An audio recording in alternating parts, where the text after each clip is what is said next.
There was a time when calling someone was an act of commitment. You didn't tap a name on a screen, you walked to a specific spot in the house, you sat down, and you dialed. The rotary phone was invented in 1891, but it didn't reach most homes until the 1950s, and for nearly 4 decades after that, it was the only way to reach someone who wasn't in the room with you. Pick it up. You feel the weight immediately. This thing was built like furniture. Bakelite plastic, cast iron base, a handset heavy enough to use as a weapon. You put your finger in the hole, pull the dial clockwise to the metal stop, and let go. Grrr. Tick, tick, tick, tick, tick. That sound. You cannot rush it. The disc has to return completely before you dial the next number. If you go too fast, wrong number. The machine decides the speed, not you. 7 digits, nearly a full minute of your life, just to initiate a conversation. And in that minute, something happened that doesn't happen anymore. You thought about what you were going to say. In the early days, phone numbers weren't even full numbers. They started with words. You didn't dial 748, you dialed PE8.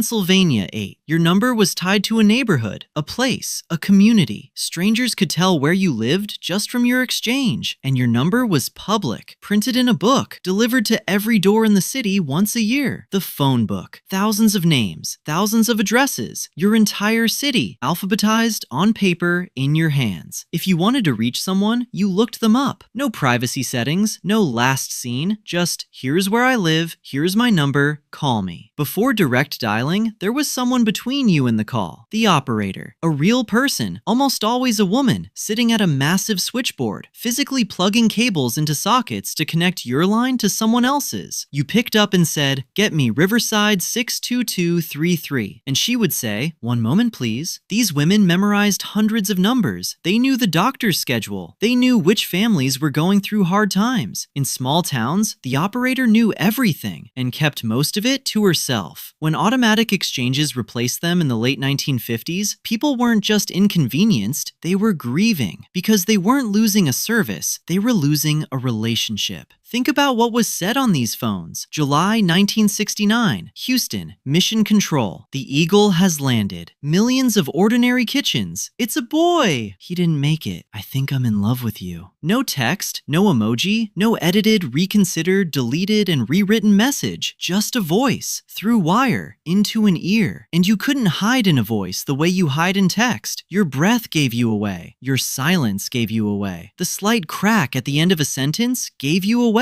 The rotary phone era was the era of unedited human contact. There was also the cord, that spiral cord connecting the handset to the base. It stretched, it tangled, it pulled you back. Nobody called it a limitation. It was just the shape of a phone call. You sat down for it. Or you stood in the kitchen, twisting the cord around your finger, leaning against the counter. Phone calls had posture. Some houses had a phone table, a piece of furniture designed specifically for the act of making a call. Small shelf, drawer for the phone book, place to rest your elbow. The phone call was not something you did while doing something else. It was the thing. We didn't abandon the rotary phone because it was bad. We abandoned it because something faster came. Then something faster than that. Then something that fit in a pocket. Then something that never needed to be put down. Every upgrade solved a real problem, but every upgrade also removed something. The weight in the hand, the sound of the dial, the patience the weight required, the voice with no filter. We optimized communication until it became instant, and then we stopped using it for anything important. Now we text K to people we love. We end relationships over messages. We make announcements that should have been phone calls, not because we're colder than the people before us, but because we forgot what it felt like when reaching someone cost something, when it cost time, when it cost patience, when it cost the willingness to sit down, dial 7 numbers, and wait. Somewhere right now, there's a rotary phone sitting in someone's attic. Avocado green, cord tangled beyond repair. Dial sticks a little on the 9, but pick it up. The dial tone is still there. Long, steady, unwavering. Put your finger in the 4, pull it clockwise, let go. Grrr. Tick, tick, tick, tick, tick. Close your eyes. For one moment, you're not here. You're 7 years old, standing in the kitchen, calling your best friend to ask if he can come outside. You didn't text first. You didn't check his location. You just called. And when he picked up, when you heard his voice, that was enough. That was everything.